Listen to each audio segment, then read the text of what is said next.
Congratulations to the Boise State Broncos as they have officially clinched a berth in the college football playoff. My name is Harrison Graham. Welcome into Four Verts late here on a Saturday night. On today's show, we'll talk a little bit about the Mountain West Championship as Boise State took down UNLV. Plus, I will give my preview and predictions to the four conference championship games tomorrow, at least the big ones. The ACC, the Big 10, the Big 12, and the SEC as we get ready for a hell of a day of college football. Let's start with Boise, who becomes the first team to clinch a spot. Ashton Jeanty runs wild as he rushes for 209 yards and about a 75-yard touchdown run in the win. Boise State raced out to a 21-0 lead at halftime. Didn't play great in the second half. I thought UNLV battled. Their defense played pretty well. They were actually driving down with about 3 minutes left to have a chance to cut it to 21-14, but Boise State made a couple of nice plays in the red zone, kept them out of the end zone, and Jeanty had a couple of runs to put this game on ice. But what a story for Boise State. Very close to being 13-0. They'll have to settle for 12-1 in a spot in the CFP. Their lone loss to the number one team in the country, the Oregon Ducks, 37-34 earlier in the year. But this has been a great story. Now, I think the last 5 or 6 weeks they've probably haven't played their best ball. Jeanty has been a little beat up here, but now they're going to get some time off because they played today, so they're not going to play tomorrow. But every team in the playoff has an extra week off, and Boise State is probably going to have an additional week off because chances are they're going to earn a top 4 seed in the college football playoff. Remember, in this new format, the 4 highest ranked conference champions get a top 4 seed, and Boise has been in that 4 seed for the last several weeks now, and with them handling number 20 UNLV tonight, I don't think anything could happen tomorrow that would bump them out to being that 5th conference championship highest ranked team, which would then just have them somewhere in the 12-team bracket. I think they'll be the 3 or the 4 seed. They could get the 3 seed if Clemson were to upset SMU in the ACC, but I think they will stay ahead of the Big 12 champ no matter what, between number 15 Arizona State and number 16 Iowa State. So huge year for Boise, and they're not done yet. And who knows? I don't think they're a threat to win the national championship, but they'll have one less game than other teams will. And who knows? Maybe they get a good draw in their first game in the quarters. You win that, all of a sudden you're in the semifinals. And when you have a Heisman caliber player in Ashton Jeanty, who's going to get some much-deserved rest now, another 32 carries, 200-plus yards tonight, you never know what could happen. So awesome year for them. Awesome story. And, I know there's people out there that are like, why are we giving the group of 6 an automatic bid? I think there will be some years where we feel that way. I don't think this is one of those years. In a 12-team playoff, Boise State has been consistently a top 12 team this year. I mean, they're ranked number 10. So it's not like this is the 23rd ranked team just getting that berth because they are the highest ranked group of 6 conference champ. Like, no, Boise's pretty good. Their one loss is by 3 points to the number 1 team in the country, and they beat a really good UNLV team twice. They're worthy. They're absolutely worthy. So good for them. Maddox Madsen, pretty solid game as well. And that defense can play well. And I'm curious to see how they play against a major Power 4 team. So we'll see how that pans out. Great season for UNLV as well. If they would have won tonight, they would have gotten into the playoff. Malik Williams, great story there. 6-year senior who, stepped in week 5 or 6 when their quarterback decided to, withdraw from the school and preserve his last year of eligibility. And they played even better with him. So hopefully UNLV gets a solid bowl game there. But, I think most of the country, unless you're a UNLV fan, wanted to see Boise State, wanted to see Ashton Jeanty into the college football playoff, and now that gets to happen. So congrats to the Broncos. It doesn't it seem fitting after the last 20 years or so, 15 years or so of college football that in the first year of a 12-team playoff where the group of 6 gets a guaranteed spot, that it's Boise State. I know Cincinnati as a group of 5 team got into a 4-team playoff a few years ago, but when you think of the group of five, when you think of the underdog, when you think of the little guy not getting a shot, that's Boise, right? And you think of their win over Oklahoma back when in the Fiesta Bowl, and you think of some of their other teams and Kellen Moore and all this stuff. Boise State consistently has been one of the best programs in college football, and now they get their shot at the big table. So very excited for them and excited to see what they can do.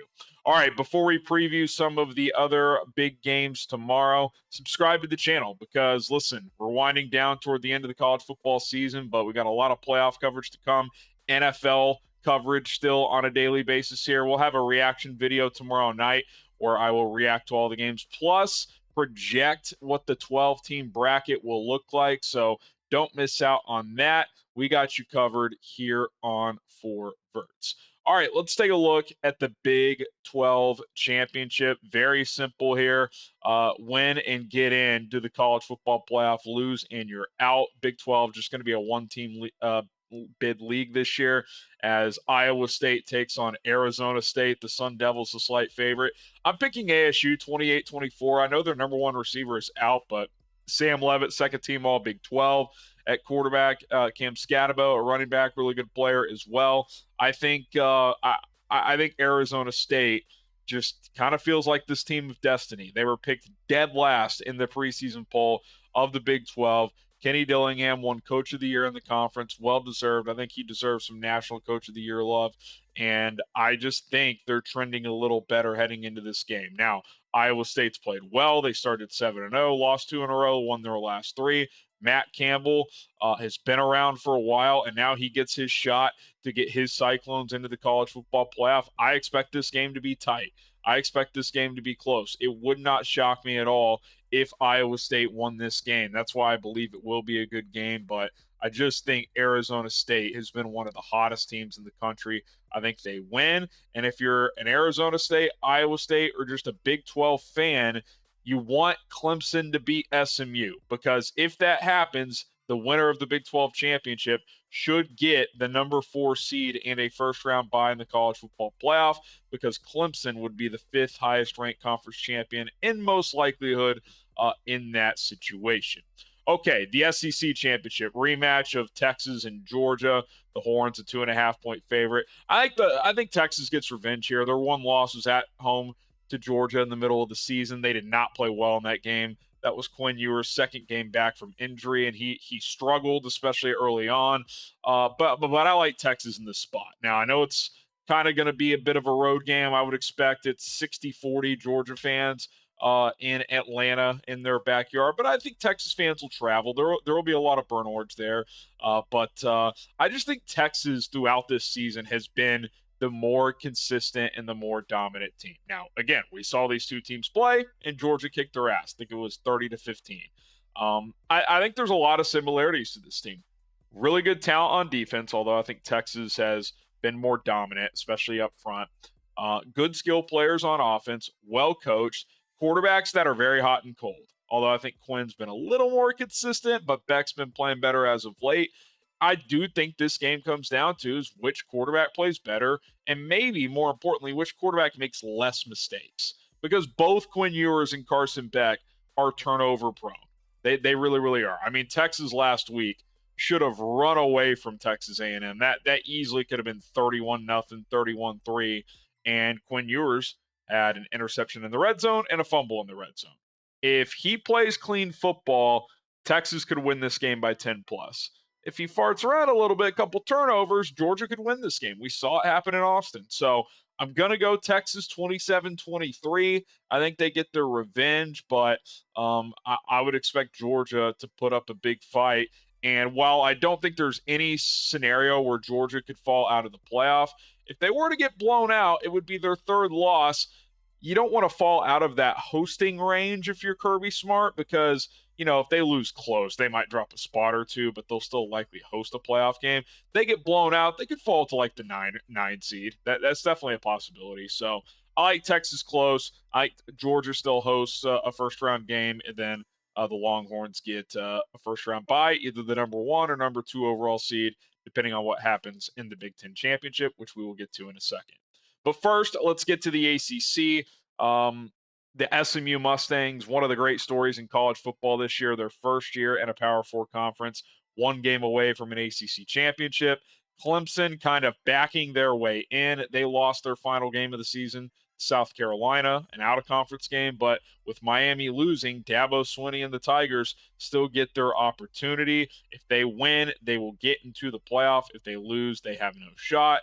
The big question of the weekend, really just from the whole college football playoff outlook, is what happens if SMU loses? Does SMU still get into the college football playoff, or would Alabama get the nod? As of now, if everything's chalk, if SMU wins, Alabama would get the last at large. But if Clemson wins this game, steals a bid, and then SMU gets into the at-large discussion, the bubble discussion, it could come down to Alabama and SMU. And while I would put SMU into the playoff, while I would think they'd be more deserving, I did a whole video on why not only Alabama should not get in just compared to SMU, but compared to a couple of other teams. What do you think that committee is going to do if it's a coin flip in their eyes? They're probably going to pick Alabama. So if you're SMU, you need to treat this game as win and get in. Because if you don't and you leave it up to a committee that historically values brand and certainly the Alabama brand, I would not be able to sleep at night if I was Rhett Lashley and the SMU Mustangs. So I like SMU to win. I think they're a better team than Clemson. But Clemson, in a weird way, kind of has, I don't want to say nothing to lose because there's a playoff spot on the line, but they probably shouldn't be here. They're not really a playoff caliber team, but the way it worked out, the way it fell, they kind of backed their way in, and now they got a shot. They can just let it rip. SMU, they got way more to lose. A conference championship in their first year in the ACC, and B, not having to worry about it if they do win on Saturday. So it's going to be very interesting. I do think the Mustangs win it. I like Kevin Jennings at quarterback. Their defense is very good, but it wouldn't shock me. It wouldn't shock me. Dabo has played in a lot more and coached in a lot more of these games than SMU has. That is for sure. Okay, Big Ten Championship. I like Oregon again. A lot of chalky picks here. I get it. But I just have yet to see James Franklin win a game of this caliber. Now, Penn State's in the playoff. They're in very good shape. Unless they were to get blown out, I don't think they're in danger of falling out of hosting a first-round game range. I think 31-20 Oregon, that Penn State would still be in the top 7 or 8 and still host. Oregon, a 3.5-point favorite.